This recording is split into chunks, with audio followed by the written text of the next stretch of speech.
Hello, everybody, and welcome to today's presentation, Efficiently Build and Deploy Event-Driven Functions to Kubernetes and AWS Lambda, brought to you by TIBCO.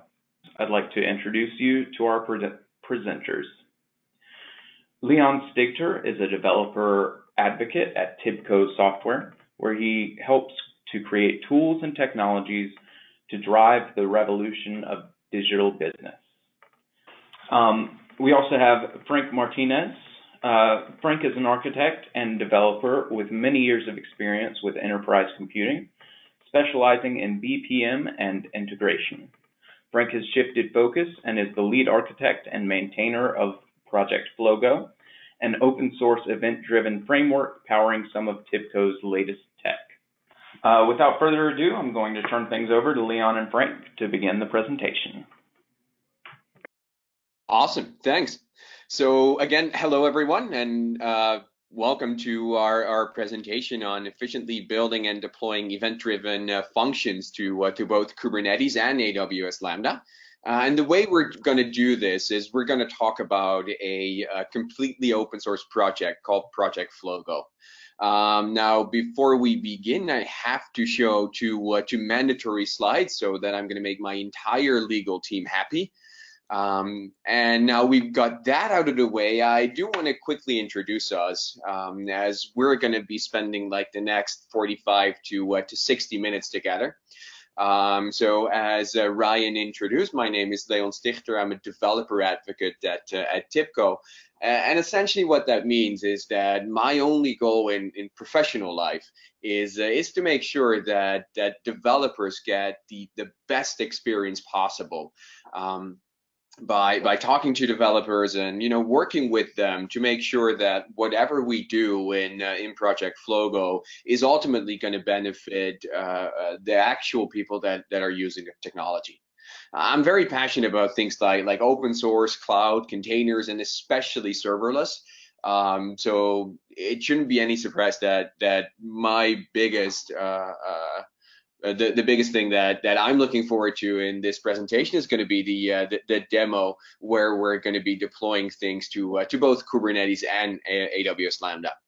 Now, if you ever need to bribe me in any type of situation, I love cheesecake. So if you bring along a cheesecake, then we'll totally be fine. Frank, why don't you go ahead and introduce yourself as well? Hi, I'm Frank Martinez, and I'm a principal architect at TIBCO Software. I'm the primary maintainer and contributor to Project Flogo.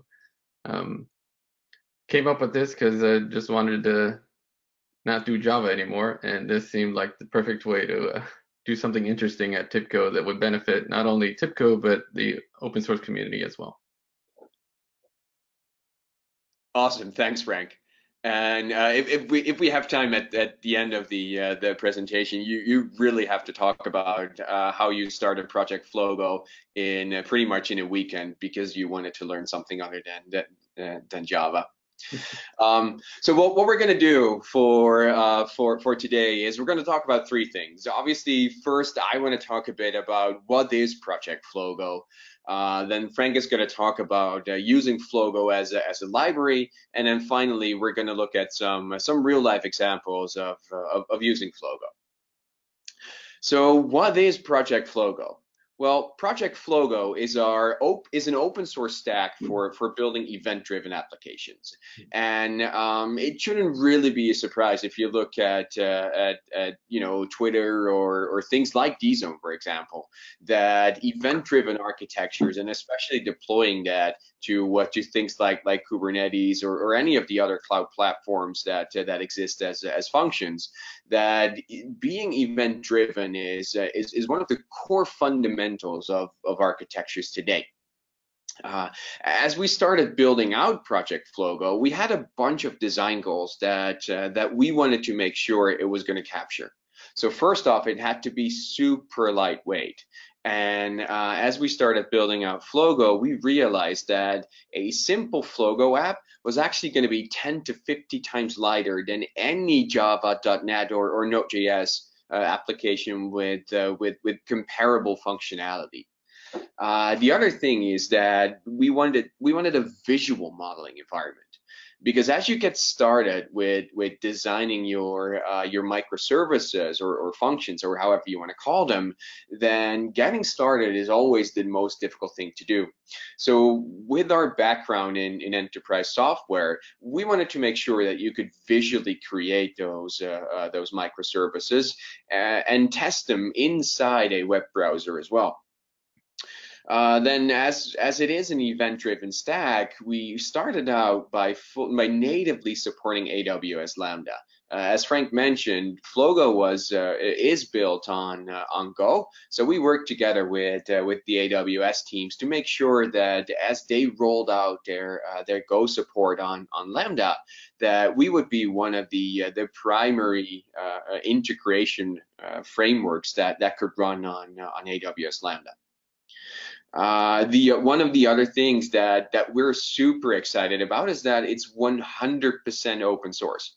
So if you do decide to look at Project Flogo, or if you do decide to build your own microservices and run that in wherever you want, you're not going to be locked in. You're not going to be required to buy an enterprise license or that kind of stuff. You can just go to GitHub and get all the sources.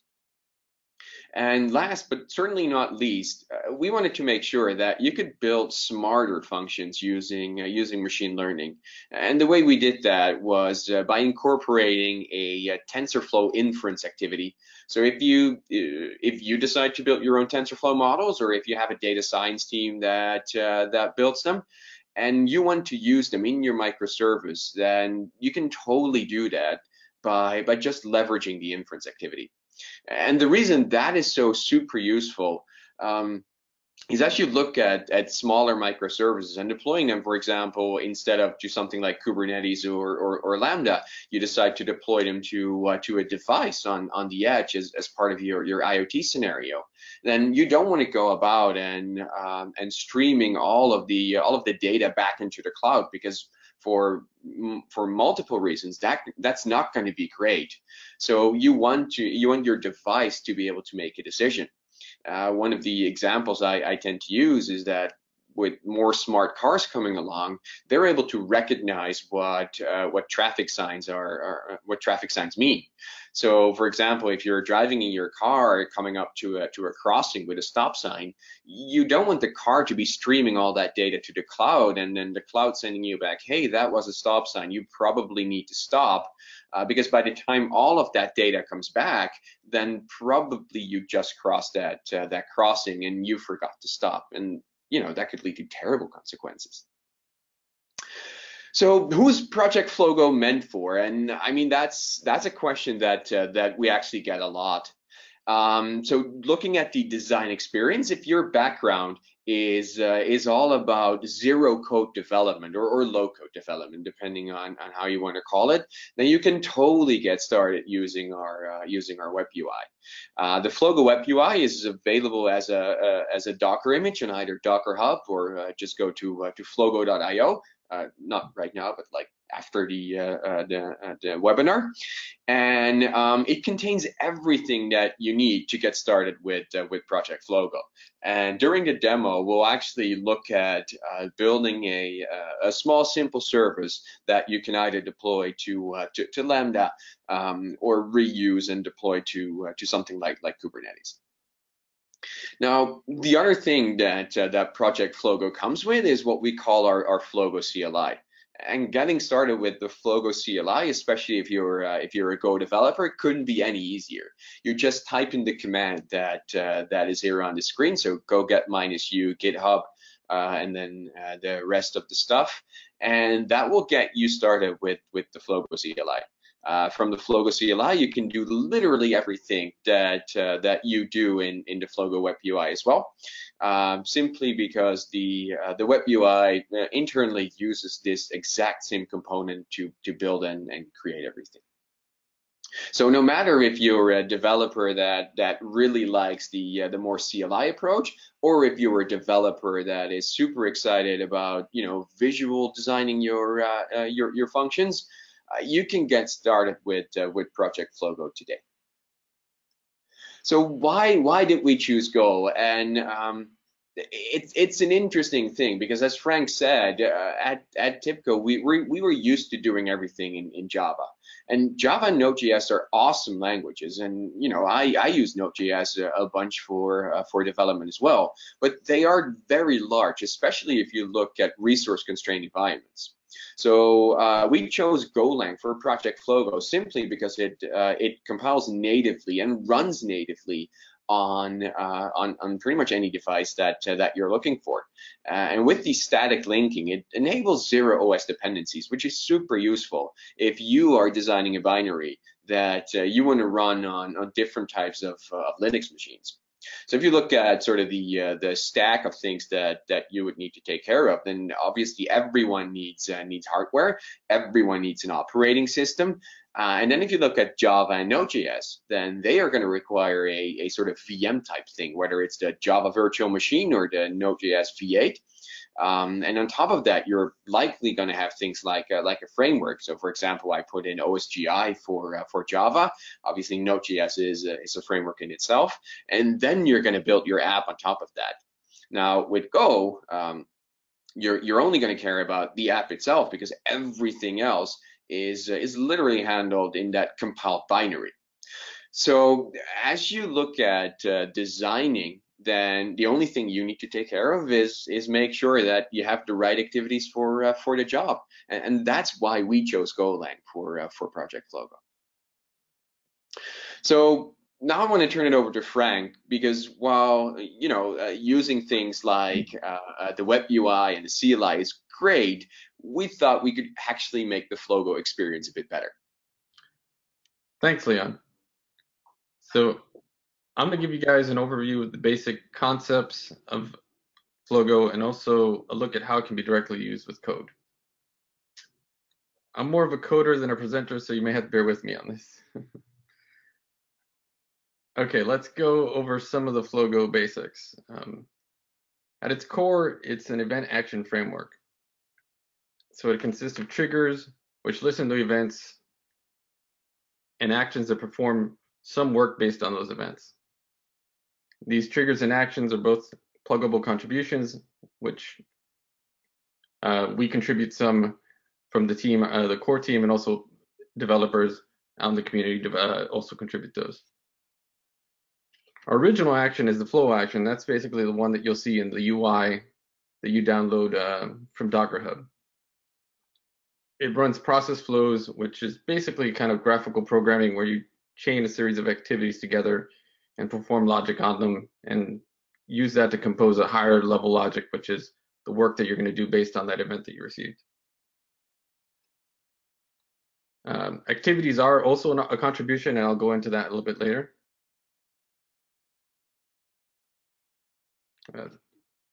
Okay, so Flogo application is composed of triggers and actions. These actions can be custom code or the flow action like we mentioned before. And the basic event flow of this is your triggers receive an event, and then based on that event, it'll dispatch to a specific action, and that action does the appropriate work that corresponds to that event.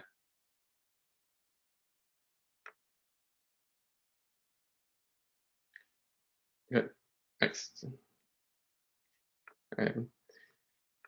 So as I mentioned before, triggers are basically listens to a particular event source. This could be HTTP or MQTT or something of the sort. Now, one thing that triggers have associated with them is this notion of a handler. A handler is basically there to associate a particular event with a particular action.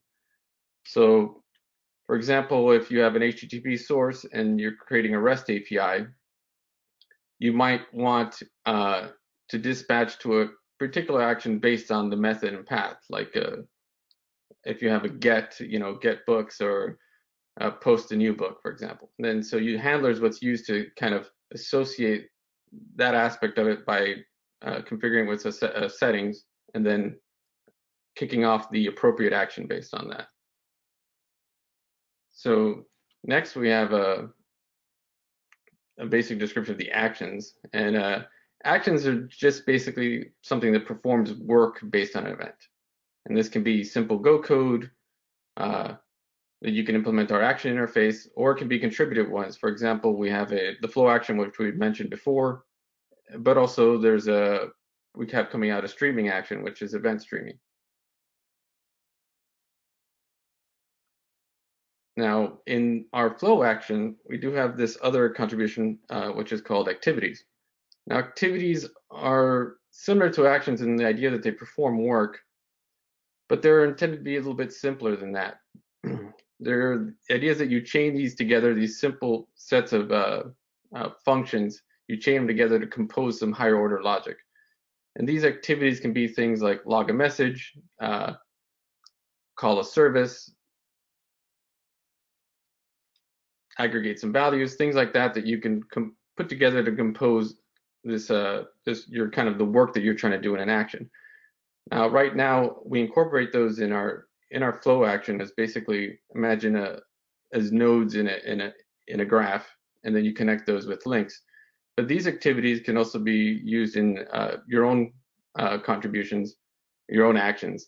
And for example, in the stream action that we're coming out with, we do use those activities, but we just chain them kind of in a pipeline. But we are using those shared components. So the idea is that you don't have to everybody build their own activities or components in order to do these more complex work. So currently what we have out there as our developer experience is this kind of low code, zero code environment, which is kind of interesting in the fact that you can do inline transformations and has a debugger, and you can actually directly compile to the specified target, and it's very nice for someone that doesn't want to code. Then Leanne also mentioned that we also have a CLI. Now, this is more for the application composition in the sense that you're building it, but I view this kind of closer to a DevOps, where you're taking this what's generated from the UI, which is a JSON file that's kind of our description of the application, and then you can build our application using the tools there. That is, yeah, kind of closer to DevOps and less coding, but there is an additional tool in the CLI, which we call FlowGoGen, which can be used to kind of generate scaffolding for the contributions, like the scaffolding for an action and the scaffolding for an activity or trigger. And to that extent, that is, I guess, the closest aspect to pure kind of coding in the current experience. And then as long as you implement that, the interface associated with it, you can develop these contributions. But now when it comes to composing an application, there wasn't anything that directly a developer could use. So it was inhibiting pure Go coders from actually using our framework. And we thought it was unfortunate because as we grow and get more triggers and activities, it's a nice way to kind of make quick applications in code, and you can get things going quickly. So the kind of driving principles were we didn't want to require UI or JSON to kind of compose your application, make it as simple as possible to do that, and also to execute this. And obviously to reuse the components that we have out there that are triggers, actions, and activities. And the ability to add your own code without having to also create one of these contributions, like an action, having to create this whole action contribution in order to use it. We thought, okay, you also might want to just directly, based on event, just trigger and kick off your own code. So I'm going to show you a couple of examples of our API as it is now. So here's an example where we create the application. If you see there, it's a pretty simple, you just say new app. And then now you're going to associate a trigger with that application. And in this case, it's our REST trigger. And these triggers have settings associated with them. At the moment, when we first created Flogo, the settings were all kind of, all the metadata is in a JSON file. So right now, unfortunately, you have to do this map. We're looking to actually making this a little bit coder friendly, where you can have objects associated with these triggers that have the REST data. So for example, if you want to do the REST trigger, you'll have an object that has port on it as opposed to having to make a map and actually having to look at the JSON file to introspect what are the actual things that this trigger expects. So for all these triggers and actions, we're going to be fixing that so you don't have to do that. It's a bit more developer friendly. That's not there at the moment, but we are working on that. So if you see here, now that you have a trigger, you want to associate a handler with it. So the handler is basically, in this case, since it is an HTTP trigger, you want the method and the path that you want to associate. It basically, when that event comes in on that method and path, you want to kick off your run activities. And if you see there, run activities is just a Go function that implements a specific interface, which is our kind of action interface. It says basically takes in a Go context and then your inputs, and then you return some outputs. So in this case, we're not really returning any outputs. We're just evaluating an existing activity called the log activity. I'll show you some more exact example here. This is one where it's very similar, but you're not actually calling out a log activity, you're just implementing your own code. So right there, you just do logger info, and that log message, it could be anything you want, and it could be any Go code you want. So it's really easy to then tie it in. And now once your application is defined, you can just say, create an engine from that application, and then run that engine. Now in this case, you can either embed it or run this run engine here is just running independently. And there are settings associated with it. So you could say, okay, this is running in a pool of workers that basically listen to events and then kick off these actions, or you can also do a one-to-one for each event you kick off an action. Now, since we do have activity contributions when you're using your code, we thought, okay, how can we help you reuse these activities that are out there? Because you might want to send out a message on Kafka and not have to load this library, learn this new library. So we thought, okay, we need a simple way for you to run existing activities. In this case, we're, I guess, infatuated with the log activity. So we're kicking off basically once it reaches your run activities, you just say evaluate this activity for me, and then you're passing it in as your set of inputs. And as well, this has that same issue that I mentioned before, that the metadata is in a JSON descriptor, so you don't get a nice object, but we will enhance that. So in this situation, in that situation before, you can do log activity, or you can do Kafka, or any number of activities that are out there, or obviously if you make your own contribution. And lastly, if you want to run existing actions like our flow action, so we wanted to let you do that. So if there's something very complex out there, like just streaming or whole running process flows, you don't necessarily want to design that from scratch, but you might want to incorporate it. So we made it simple so you can actually load external resources. For in this case, it's the flow, which could have been exported from our UI and shared with you. And then it's the same kind of trigger, but now instead you just specifically create your handler, and then you associate this our flow action with that handler. Now the one thing is that these actions, since you're not coding it, it's going to have already a fixed set of inputs and outputs that come from the developer who contributed that action. So what we've done is in the UI, we have the ability to map into these inputs of this action, also a map from the outputs of the action back to your trigger. So we have this ability to create these mappings. So here you can set the input mappings, like, value in 1 equals blah and in 2 equals 1. And then what will happen is when your action gets invoked, you can actually either set fixed values like here, or you can also extract things from the event and pass them in to the input of your action, of your flow in this case. And then the same thing is on the return, because your trigger might have a certain set of outputs that it expects, like a reply. And here we just kind of mocked it up. We have out 1 and out 2, and it's actually extracting the output of the flow and putting it on out of your trigger and blah on out 1. So now when you run it, now this will be out there. Now it's running your flows just like the web UI, but you've composed it in a much simpler way. And then all you had to do was basically you can just generate and export these flows, and you can actually maintain and store them in GitHub or wherever you like. So we try to make it to give you a big variety of things that you can actually just do pure code and not have to worry about these things, and then work your way up if you want to incorporate some of the activity contributions, or even incorporate the bigger contributions like our actions, like flow, or soon to come our streaming action. So I think Leon's going to actually show you some of this stuff in his demo and how to use it to deploy to both Lambda and Kubernetes. Yeah, awesome. So I'm going to stop the slides for a second if I figure out how to. That's my mouse. So first off, I'm just going to start in the Flogo UI. So as Frank was talking about a bunch of ways to get started, I'm just gonna assume the role of a developer that wants to build and deploy stuff, but isn't really a Go expert. So in this case, I'm just going to create a brand new application, and I'm going to go with microservice for this one. So I am going to call this my super awesome payment app.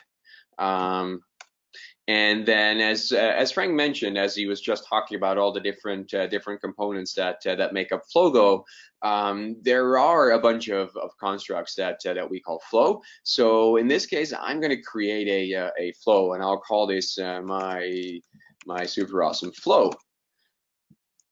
And that basically is everything I need in order to create a flow. So that was relatively easy. Now I need to think about the business logic, and that is sort of the thing behind our web UI. We want to make it as easy as possible for people to create that scaffolding, but then spend more than enough time to think about, what is it that I want to do next. And in my case, it is going to be doing a bunch of things. So what I'll do is, first let me generate a random number.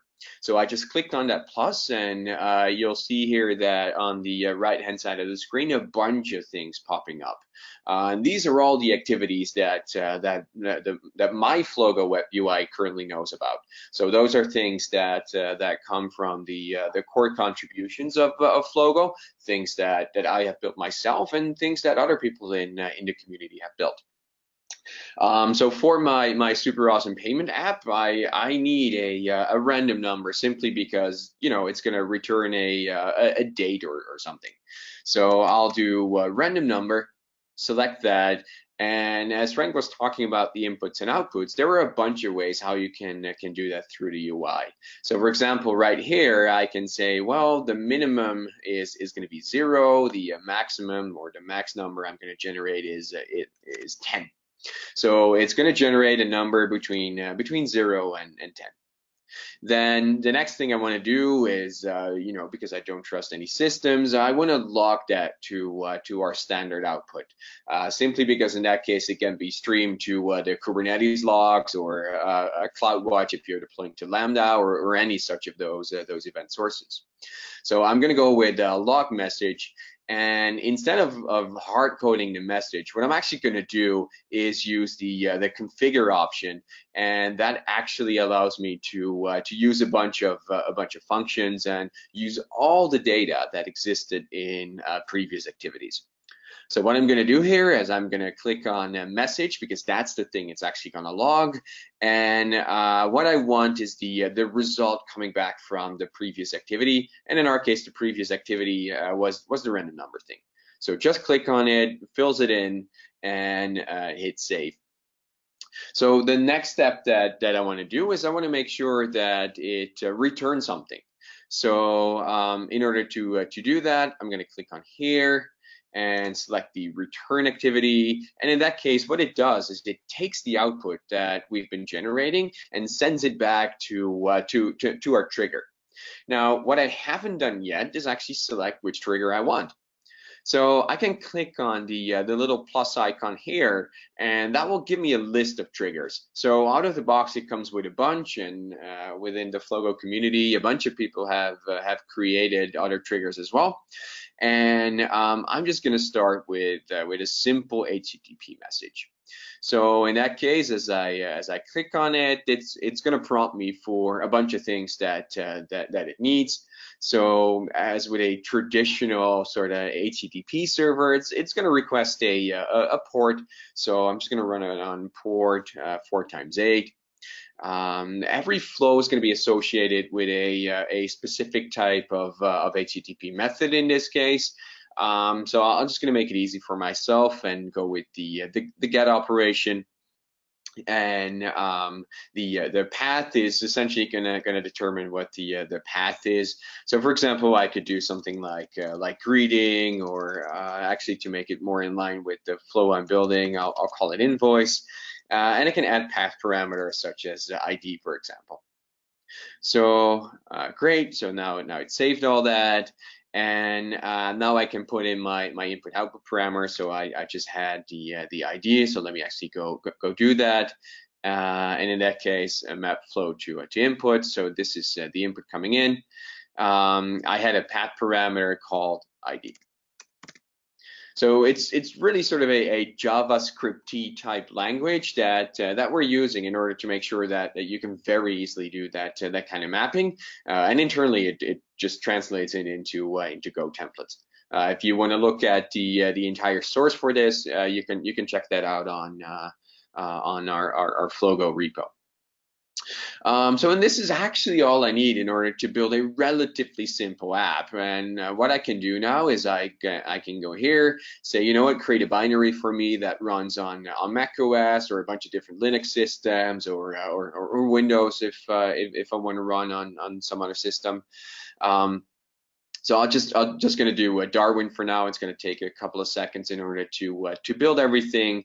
And as Frank said, one of the things that you can now do with that new Go API that he was talking about is actually export this application and export this flow, and then give it to someone else to run it as part of their Go code. So if I would select app, I can actually go and say, hey, you know what? Export these flows. So export these flows so that the next developer or the guy that I'm collaborating with that actually wants to use that and turn it into, you know, an app that he's deploying out to somewhere else, and he can use the exact same flows that I've just built. Now this is relatively easy, but what if I want to take that exact same flow and deploy it to something like AWS Lambda? So in that case, let me use the exact same flow again. And I'm just going to add a new trigger. And in this case, I'm going to do the Lambda trigger. And the whole idea of just adding a bunch of triggers is that the flow is going to stay exactly the same. So there's going to be no difference between if you are calling your flow from an HTTP trigger or from a Lambda trigger. Triggers and flows are essentially decoupled. And if I now go back to that build screen, you'll see that I actually have another option here. It says serverless app. And what that does, and I'll click it, it actually does the exact same thing as, you know, just creating a binary. But in our case, it's actually going to wrap it into a zip file, so I can just upload this to AWS Lambda. Making sure that everything is in there in order to successfully run on Lambda. So it's going to choose that it's going to run on the Linux host. It's going to choose the correct Go architecture for me. And if I would open up my my trigger.zip file here that it just generated, you'll see that it created a simple handler executable that now is going to be able to run on Lambda. Now, this is all kind of neat, but this is just the web-based experience. And as we've been talking to developers, and as Frank mentioned as well, we do want to make it possible for other people to, you know, to use all of this cool stuff as part of their Golang. So for the second part, what I'm going to do is I'm going to open up my my Visual Studio Code, and someone just gave me an app that I want to extend a bit.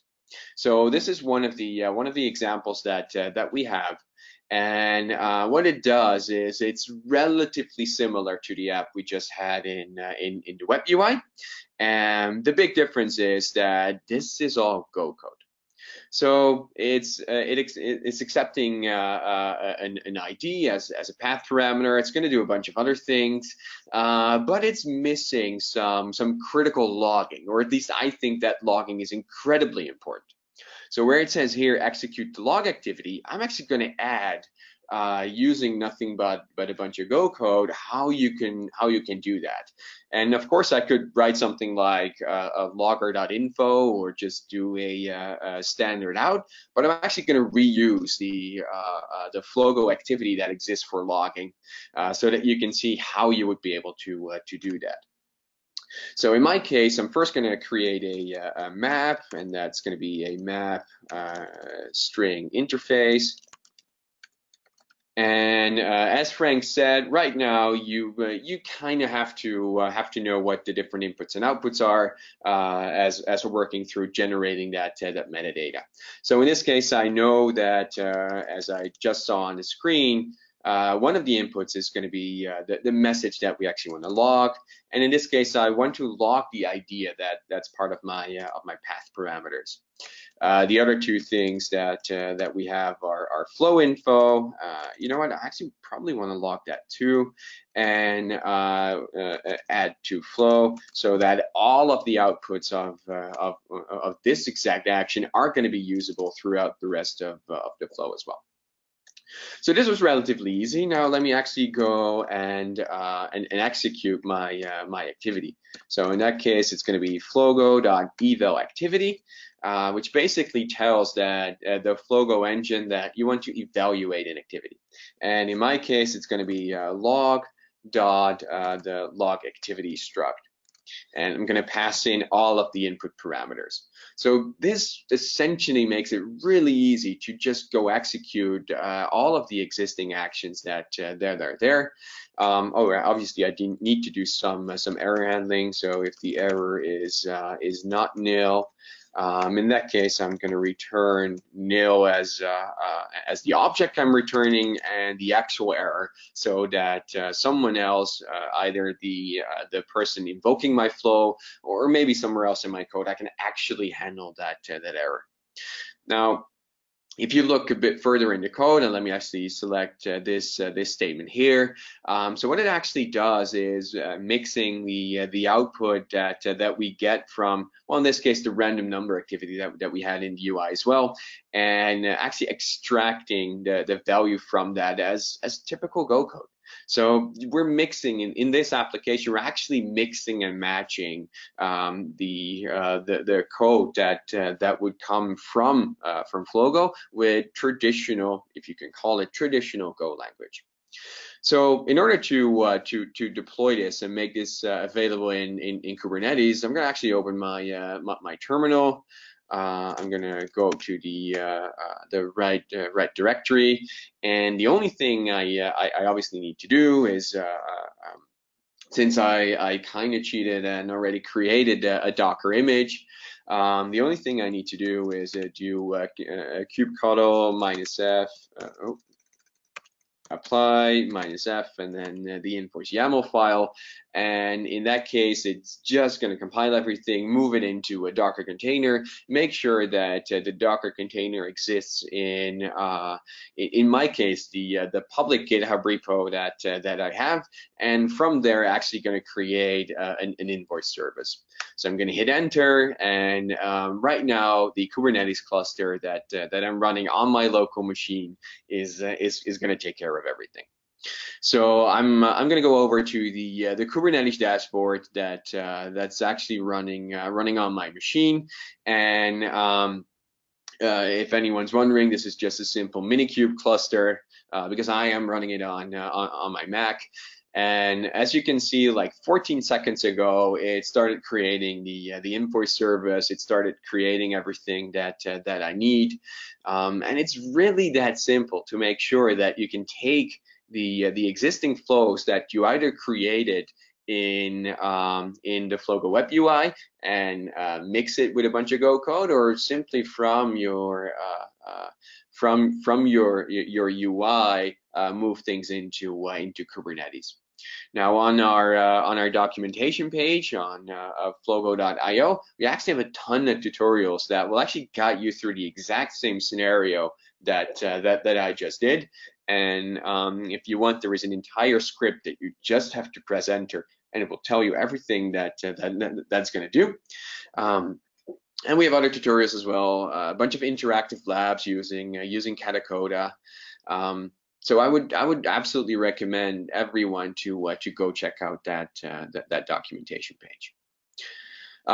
So with that, let me actually go back to the slides as we're sort of wrapping up the demo for right now. So Oh yeah, this is this is the scenario what we just built, a bunch of things on Kubernetes, deployed that. In our case, we looked at the payment service. So with that, let's actually open it up for Q&A. So if there are any questions that that are there, feel free to ask. Yeah, we got a few questions here. Audience, if you have any other questions, please take this time to put them in the questions panel. But we'll start out with this question: how is the community contributing to Flogo? Ooh, that's a good question. I'll take that one. If you look at Flogo, which started about 2 years ago, and Frank, correct me if I'm wrong there. We're actually seeing a massive uptake in people contributing to not only the core part of Flogo, but creating a bunch of activities and triggers. So what we've seen is that it's relatively easy for people to get started by creating a bunch of hello world scenarios, by creating those activities that I just had on the screen. And last I checked, we had over 400 public contributions on GitHub, consisting of both triggers that listen to events as Frank was talking about, or activities that might go off and update a Salesforce database, or that kind of stuff. So the community is actually growing very rapidly for Flogo.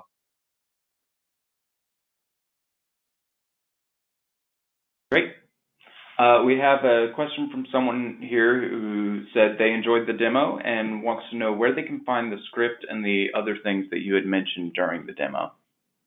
Oh, so yeah, as I mentioned, we decided to put everything that we talked about today on our documentation page. So as you go to flogo.io, in the top right section, there are a bunch of links.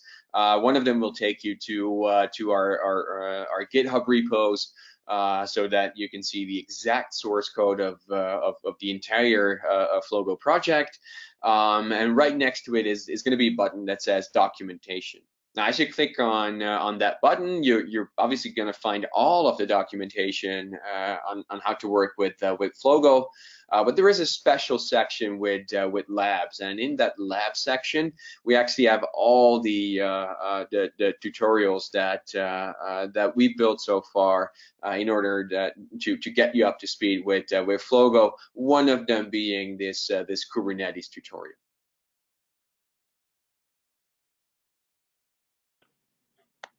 All right. We have a question here from someone asking, is it open source? Frank? All of the back end, like the Flogo core project itself, the library and the contributions are all open source. And I believe they're under a BSD license. We didn't want to do anything that imposed too much, like a GPL. The one thing that we're working on open sourcing is actually the web UI, which at the moment is not, but I think we're in internal conversations about, at least I'm pushing to open source that as well.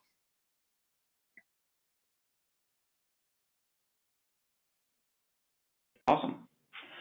We have one more question right now. If we have any other questions from the audience, please go ahead and put those in. This question is, how can I build my own activities? So currently, one thing you can do is when you download our CLI, there's a Flogo command, which is basically used to compose the applications, but there's also a FlowGoGen command that comes with it. Now that command can be used to create scaffolding. So it would be FlowGoGen, and then you say activity, the name of your activity, and it'll generate the scaffolding for it. And basically what it does is it'll create a Go file with a dummy name or whatever name you gave it, then plus basically the interface that you need to implement, and also there's a convention that's used to register the activity with the engine automatically. Now, what you can also do is go on to the Flogo contrib GitHub repository, and then there's tons of examples there of activities that you can use as references as well. So one good one would be the log activity, which is quite simple to use as a reference if you want to build it, and also use it as kind of documentation. I think there's also documentation as well on building your own activities.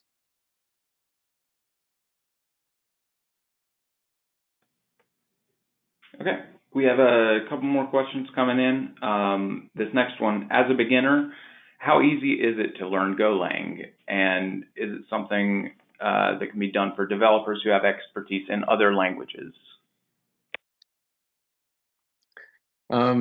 It's actually it's interesting to take, like, if I've been using Java for a while, so there are some things that when I started using Go which were interesting. But if you've used any sort of modern programming languages, it's pretty easy. Just there's some idiosyncratic things that you just have to deal with, but that's fine. There's basically, it's very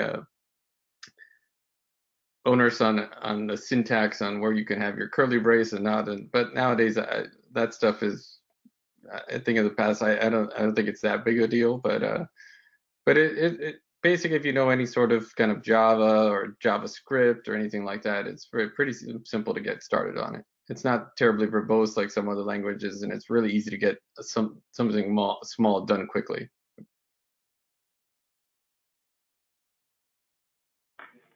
Great. Well, that's all we have for right now. Do y'all have any last thoughts or anything? So well, the only thing I wanted to share, if you do want to get started with Project Flogo, on the screen right now is the GitHub repo, so github.com/TIBCO-software/Flogo. From there, you'll find links to, for example, the Flogo contrib repo that Frank mentioned, as well as some other stuff, including our documentation. If you want to get started with our Flogo web UI, then the Docker command here, so docker run -it blah blah blah, all of that is in our documentation as well, so that we really want to make it easy for you to get started using Project Flogo. And if you do have any questions whatsoever, feel free to create a GitHub issue on the Flogo repo, or join us in our Gitter channel. And again, the links to that you can find on in our GitHub repo. Both Frank and I are on that Gitter channel, as well as a lot of other people in the Flogo community. Basically, we're there to help you out, either getting started or becoming even more successful with Project Flogo.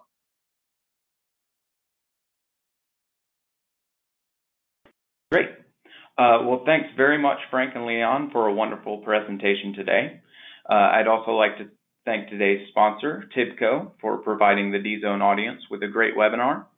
And lastly, thank you to everyone who joined us today. We hope you learned something new that will help you in your developer career. Have a great day, and we'll see you next time.